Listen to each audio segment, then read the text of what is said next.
but I think the character that he was playing at the time, Dean Douglas, was being portrayed in WWF then. I think it was a much better character and heel character for him, and a lot of fun to play.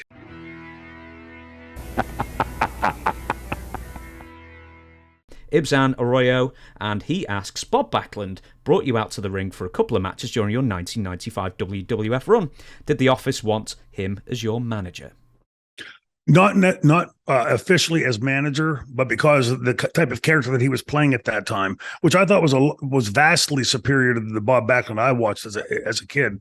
Bob had a lot of fun with it. You can see he was having fun on camera, and because they were sort of like mine being a professor and his sort of being like in that intellectual vein, they wanted that connection. He, by the way, had given me the board of education that I was supposed to use at times, and Bob and I'd always got along great.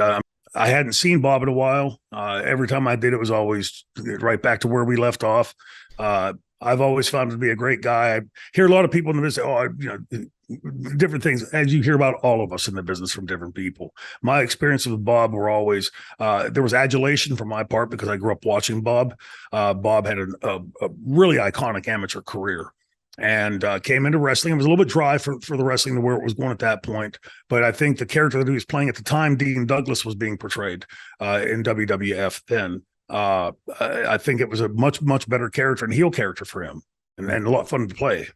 Was he Bruno was your guy when you were growing up? But I mean, was Bob for you an adequate substitute, or was it Bruno or nothing?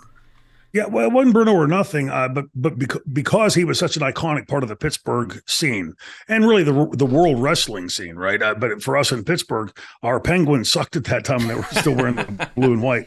But the Pirates were good. They had won a World Series early in the decade, and the last year of the decade. The Steelers, of course, had 4 Super Bowls in I think 6 years. So the next one for us was Bruno. But it was never a comparison between the two. For me, as a babyface, I thought. Bob was a bit dry. It wasn't a great promo at that time as a babyface, and it sort of came across as that I'm going to give 100%, I'm going to this and that, and blah blah blah. It really like sort of muted to me, and but he was great in the ring.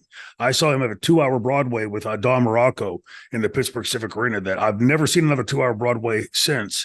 But it was competitive. Person died in the stands that night, and they just kept it going. So I don't know if it was meant to go 2 hours or went 2 hours because of that, but they had done an hour the month before, which lends me to believe it was meant to be 2 hours. So Bob knew his way around that ring for sure. Don always used to tell me, I'll move on very quickly, but Don used to tell me a story. You know the let's say Bob was trying to get him like an armbar kind of thing. Then you do the thing where you lift him up with pure strength. Don tried to do that, landed back on him, and then Bob wasn't really selling it, and it was like, "What's wrong, Bob?" And it was like, "You just landed on my balls, dude." yeah.